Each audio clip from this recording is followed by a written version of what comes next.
Despertar rumo à autoconsciência. Um guia para explorar corpo, mente e o espírito, buscando a plenitude.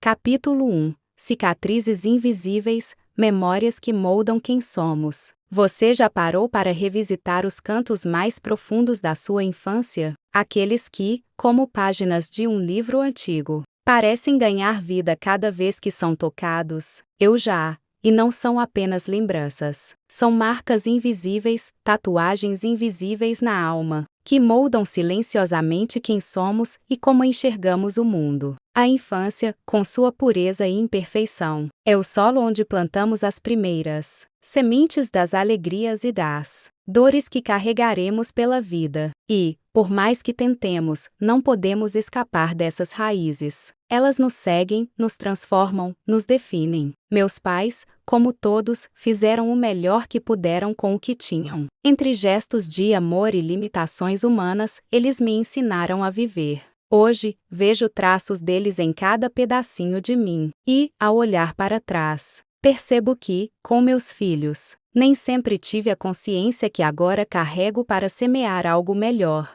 A vida é um eterno aprendizado, e todos nós estamos nessa jornada, tentando acertar, mesmo quando erramos. Algumas memórias são como flashes vívidos, cheios de detalhes que nos transportam no tempo. Outras são sombras tênues, fragmentadas, mas carregadas de emoção. E são sempre as mais alegres ou as mais dolorosas que nos agarram com mais força. Como cenas de um filme que se repete diante dos nossos olhos. Lembro-me das longas viagens de carro com minha família, entre Goiânia e Aracaju. Eram jornadas marcadas por contrastes. A alegria inocente de estarmos juntos e a tensão densa que pairava no ar. Meu pai, sempre cuidadoso, montava um lanche improvisado a cada parada. Tínhamos uma forma de metal, com cabo de madeira, você deve se lembrar. Ainda encontramos no mercado hoje, mesmo com as torradeiras elétricas e um pequeno bojão azul,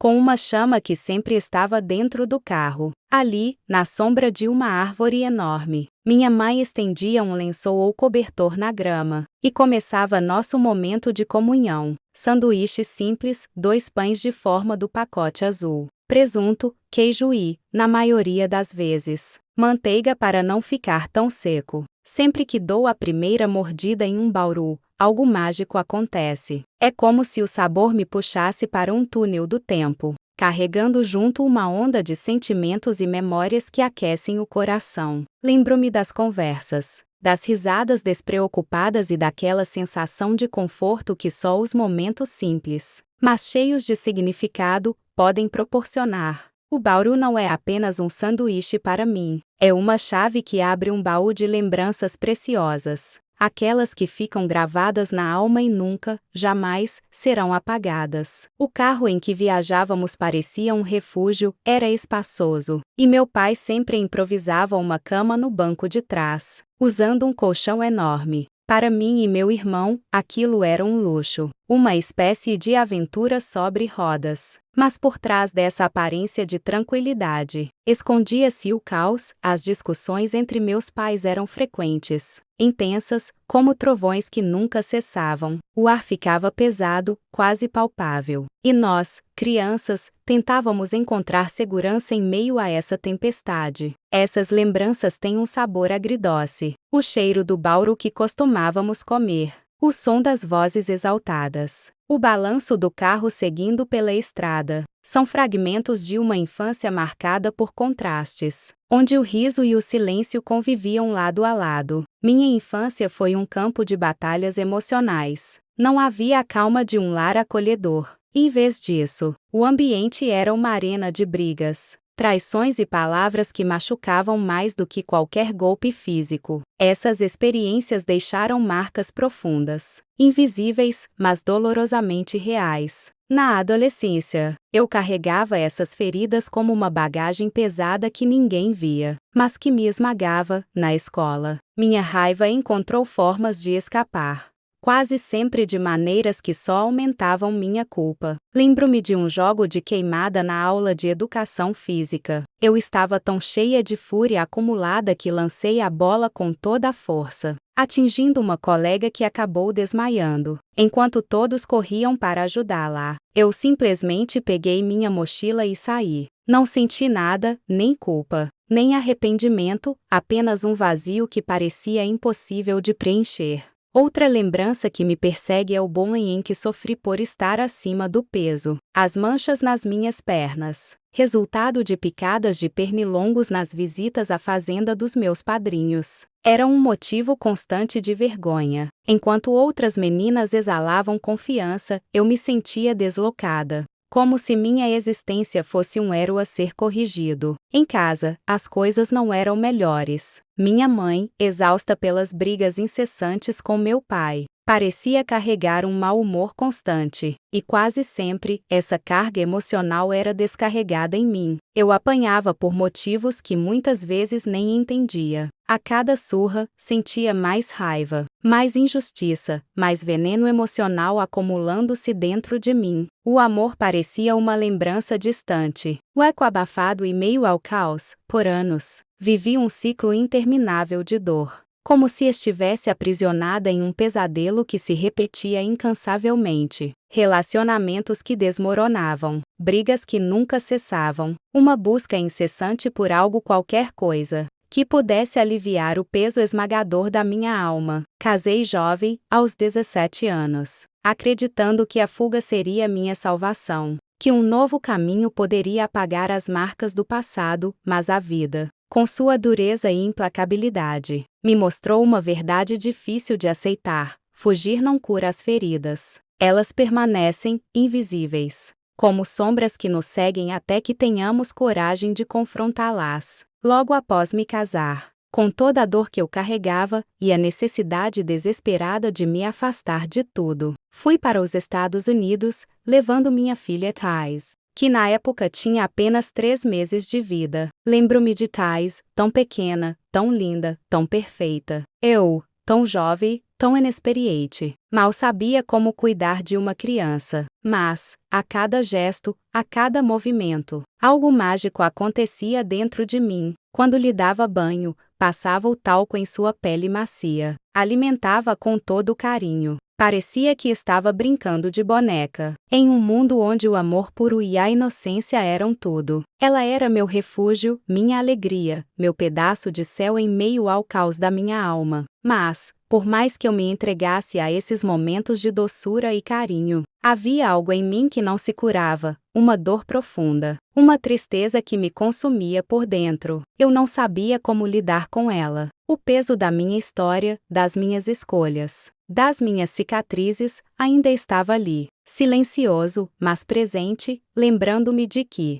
por mais que eu tentasse escapar, a cura verdadeira só viria quando eu enfrentasse minha dor de frente. E, como se o destino tivesse se divertido ao me mostrar o quão longe eu poderia ir, me vi novamente em um ambiente de dor, como se estivesse fadada a repetir os mesmos erros. Grávida de 6 meses do meu segundo filho, com a barriga enorme, eu vivia um dos piores dias da minha vida. Mais uma vez sendo espancada. Estava sozinha, em um país distante, nos Estados Unidos, onde todos os banheiros têm banheira. Foi ali, naquele espaço simples, que vivi um dos momentos mais aterradores da minha vida. Quando percebi que estava para viver mais um momento de espancamento, algo dentro de mim despertou. No desespero, juntei as minhas forças e, com os 2 pés, o empurrei com toda a energia que ainda restava, e com essa ação em jogar ele para trás, um prego na parede fez com que o rosto dele se rasgasse, e o sangue escorreu enquanto ele caía. Mas a dor não parou por ali.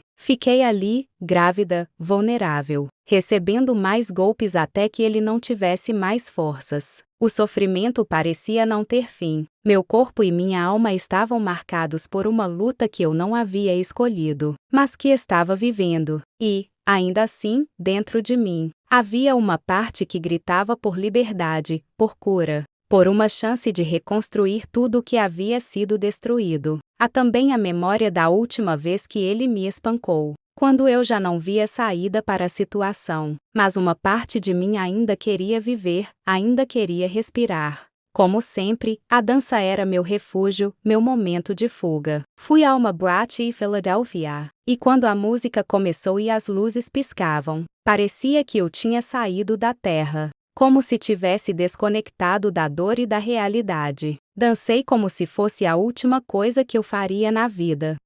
Mas, como sempre, minha alegria foi efêmera. Ele me puxou pelo braço, me levou até o bar, já bêbado, e começou a despejar sobre mim palavras cruéis. A dor se reconectou com minha alma, e tudo o que eu queria era sair dali, fugir de mais uma humilhação. Quando saímos, ele dirigia em alta velocidade na rodovia, xingando sem parar. Eu estava exausta, e quando pedi, entre soluços, para ele parar de me xingar, ele me respondeu com um soco na cara. Meu rosto virou com a força do golpe, o sangue escorreu, e o vidro do carro ficou manchado com meu sangue. Quando chegamos em casa, ele desceu do carro, e eu fiquei horas, imóvel, olhando para o sangue secando no vidro do carro, enquanto o dia clareava lentamente. Você acredita que naquele dia, naquele último soco, algo dentro de mim despertou? Foi nesse momento, com a boca inchada e o sangue seco no rosto, que a verdade finalmente se instalou em meu ser. Eu era melhor do que aquilo. Eu não precisava passar por mais nada disso. Eu desci do carro com a dor física, mas com uma sensação de liberdade que nunca havia experimentado. Foi ali, naquele instante, que ele me tocou pela última vez. Aquele golpe, aquela dor, que me despojou de tudo, me deu a chave da minha liberdade. Finalmente, eu havia encontrado a força para sair da prisão em que vivi por tanto tempo. E, naquele momento, comecei a perceber que, ao enfrentar minha dor, ao reconhecer a profundidade do sofrimento, eu estava me libertando das correntes que me mantinham presa. E, ao fazer isso, comecei a reconstruir a mim mesma. Hoje, ao olhar para trás, vejo que aquelas experiências não me definem. Elas fizeram parte de um caminho tortuoso, mas não são a linha de chegada. Hoje, eu sei que a verdadeira liberdade começa quando temos coragem de enfrentar nossas feridas, de romper com o ciclo de dor e buscar, com toda a força, a cura que só Deus pode proporcionar. Somos seres feitos de luz e sombra, carregando em nossos corações feridas que muitas vezes não sabemos nomear, muito menos curar. São cicatrizes que doem em silêncio, que sussurram em nossos dias e gritam em nossas noites. E, na tentativa desesperada de aliviar essa dor que nos consome, às vezes projetamos nosso sofrimento nos outros, como se ao dividi-lo ele pudesse se tornar menor. Mas não se engane, ao ferir, também nos ferimos. Ao espalhar escuridão, acabamos nos perdendo nela, atraindo mais sombra para nossas vidas. Por muito tempo, eu não sabia o que era viver em um lar onde as vozes não se elevassem, onde o respeito e o cuidado fossem os pilares que sustentassem cada gesto, cada palavra. Não conhecia o sabor de um amor que se mostrava visível, palpável, que se expressava em pequenos atos de empatia e em palavras ditas com carinho. Cresci em um mundo onde a dor parecia ser a linguagem principal, e eu, sem perceber, aprendi a falar fluentemente esse idioma. Mas a vida, em sua infinita sabedoria, não nos condena a repetir eternamente os mesmos erros.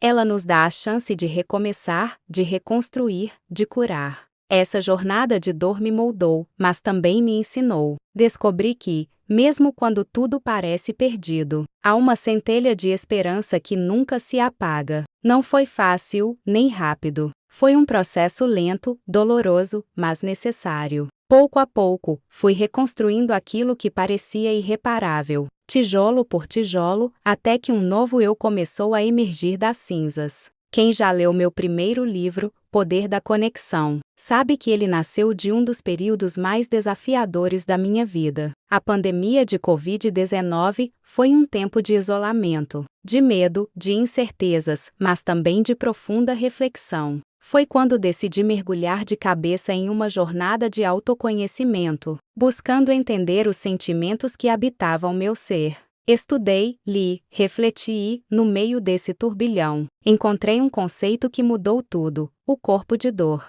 Compreender que minha dor não me definia foi como encontrar uma chave para uma cela que eu nem sabia que existia. Aquilo que parecia uma prisão eterna está se transformando em um caminho de cura, autocompaixão e paz interior. Agora, convido você a dar o primeiro passo nessa transformação. Pare por um momento, respire fundo, feche os olhos e permita-se sentir.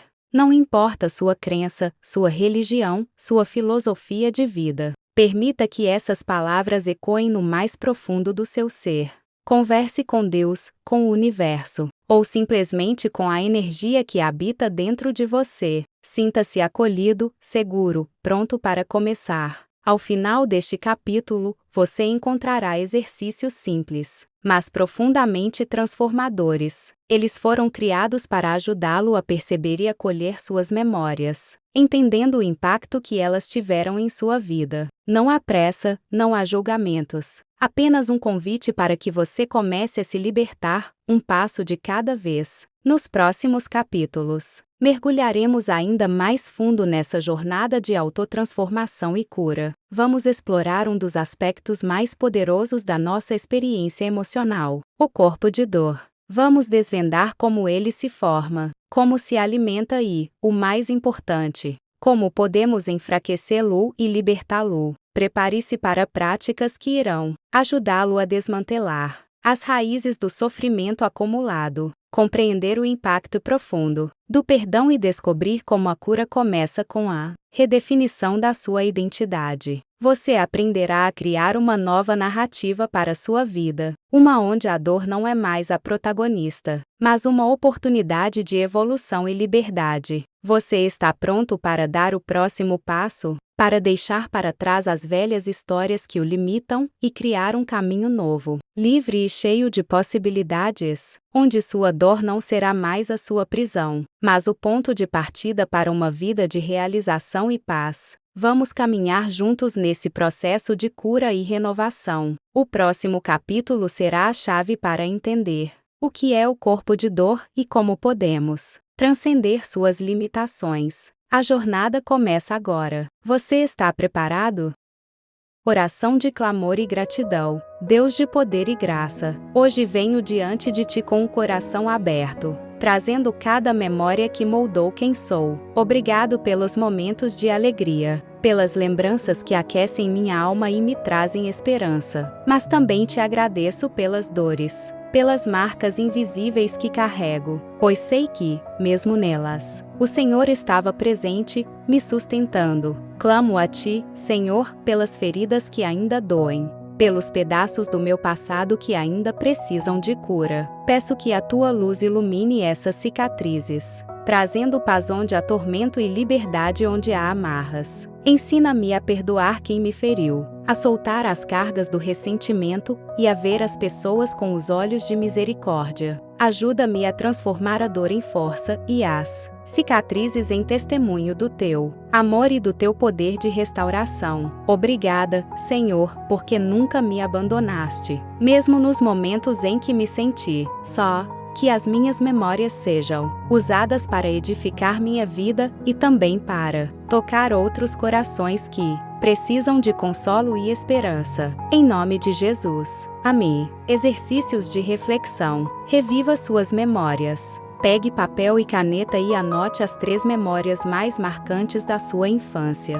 Tente descrever os sentimentos que essas memórias trazem: alegria, dor, saudade. Pergunte-se o que essas memórias dizem sobre quem sou hoje, como elas me moldaram. Reflita sobre perdão e cura. Anote os nomes das pessoas que te feriram, que marcou sua história de forma negativa. Escreva uma carta para essa pessoa, sem a intenção de enviá-la. Expresse seus sentimentos. Libere sua dor e encerre com palavras de perdão e libertação. E logo após despreze as cartas. Identifique suas cicatrizes invisíveis.